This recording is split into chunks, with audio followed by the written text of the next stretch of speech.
관객 여러분, 공포극장에 오신 걸 환영합니다.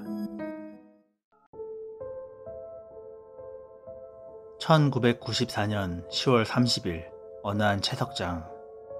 다들 퇴근하고 아무도 없는 늦은 저녁, 포크레인 기사 김씨가 불만 가득한 표정으로 땅을 파고 있었습니다. 한창 작업을 이어가고 있던 포크레인이 아주 단단한 무언가에 걸려 움직이지 않았습니다. 확인을 하기 위해 포크레인에서 내려온 김씨는 땅을 내려다봤습니다. 땅에는 다량의 유골들이 나와 있었고, 그걸 본 김씨는 놀란 기색 없이 발로 대충 유골들을 차버렸습니다. 김씨는 대충 발로 유골들을 헤집어 놓은 뒤 다시 작업을 이어가기 위해 포크레인으로 돌아가려는데, 무언가를 보고 놀랐는지 그 자리에 뻣뻣하게 굳어서는 운전석만 바라봤습니다. 운전석에는 오래된 한복을 입은 여자가 앉아 있었습니다.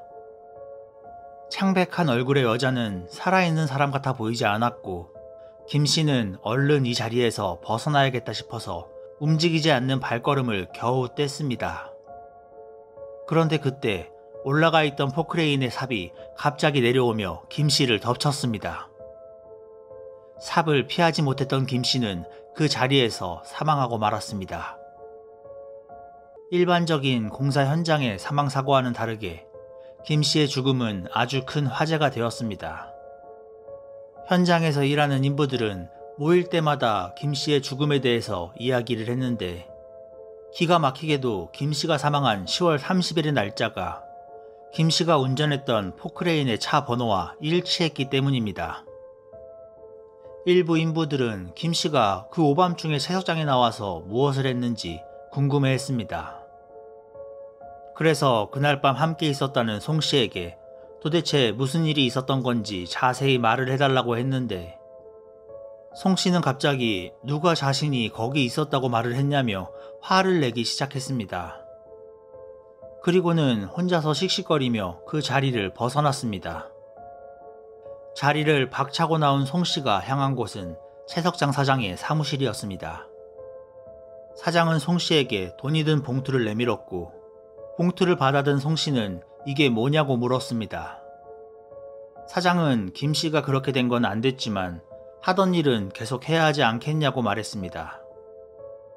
죽은 포크레인 기사 김씨와 트럭기사 송씨, 그리고 채석장의 사장, 세 사람만이 가지고 있는 비밀은 이러했습니다.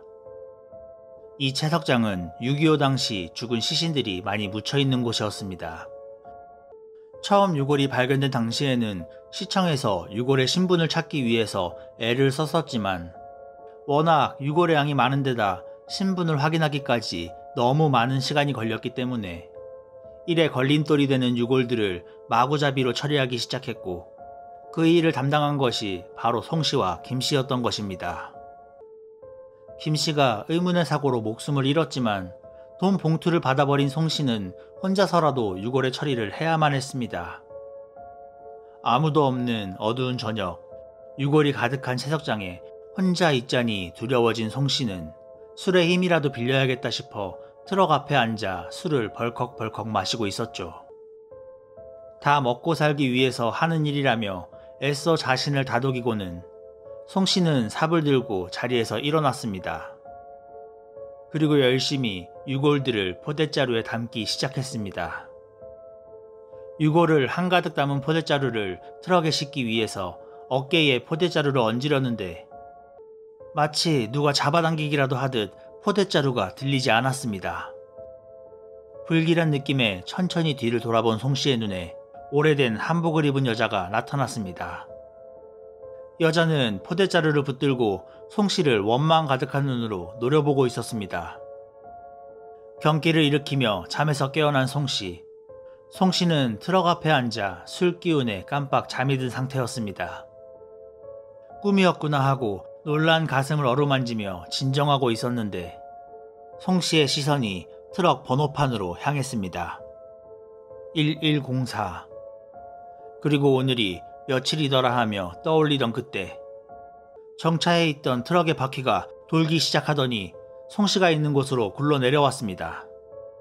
놀란 송씨는 얼른 그 자리에서 벗어나기 위해 일어났지만 아까 꿈에서 보았던 여자가 운전석에 앉아 송씨를 노려보고 있었습니다. 놀란 송씨는 트럭을 피하지 못하였고 11월 4일 트럭기사 송씨는 사망하고 말았습니다. 트럭기사 송씨까지 그렇게 사망해버리자 채석장에서 작업을 하던 인부들이 파업 선언을 했습니다. 인부들은 전쟁통에 몸바친 사람들의 유고를 마구잡이로 처리해서 천벌을 받은 것이라며 채석장 사장에게 항의를 했습니다. 사장이 임금을 올려주겠다고 했지만 인부들은 사람이 죽어나가는데 돈이 무슨 소용이냐며 말했고, 고민 끝에 사장은 앞으로 채석장에 나오는 유골들 하나하나에 모두 비목을 세워주겠다고 약속을 했습니다. 사장의 약속을 받아낸 인부들은 다시 현장으로 돌아가 일을 시작했습니다. 하지만 사장은 인부들과 한 약속을 이행하는 척하면서 밤에는 전과 다름없이 사람을 구해 비밀리에 유골들을 처리했습니다. 송씨와 김씨가 사용하던 중장비들을 모두 새 것으로 바꾸고 차 번호판도 날짜와는 전혀 관계없는 번호로 바꾸기까지 했습니다.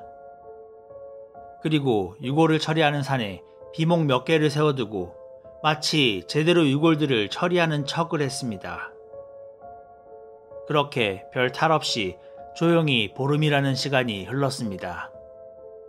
사장은 역시 천벌이라는 건 헛소리라고 여겼습니다. 그리고 채석장의 사무실로 사장의 부인이 찾아왔습니다. 어린 아들이 갑자기 아빠가 보고 싶다고 해서 택시를 타고 찾아왔다고 말하는 부인. 하지만 어린 아들이 보이지 않았습니다. 사장과 부인은 사무실 밖으로 나와 어린 아들을 부르며 찾았지만 아들의 모습은 보이지 않았습니다. 그때 사장의 눈에 가족이 타고 왔다는 택시의 번호판이 보였습니다. 1123. 사장은 엄습해오는 불안감에 날짜를 확인했습니다. 11월 23일이었습니다. 그리고 어디선가 어린 아들의 비명소리가 들려왔습니다. 어떻게 올라갔던 것인지 높은 산 중턱까지 올라갔던 아들이 굴러 떨어졌고, 그렇게 채석장 사장의 아들은 사망하고 말았습니다. 놀랍게도 세 번째 희생자까지 사망한 날짜가 타고 온 차량의 번호판과 일치하였습니다. 이 이야기는 1994년 충남의 한 채석장에서 실제로 일어났던 사건이라고 합니다. 이 비극적인 사건들은 정말로 유고를 함부로 대해서 받게 된 천벌이었던 것일까요? 아니면 그저 우연의 일치였을까요?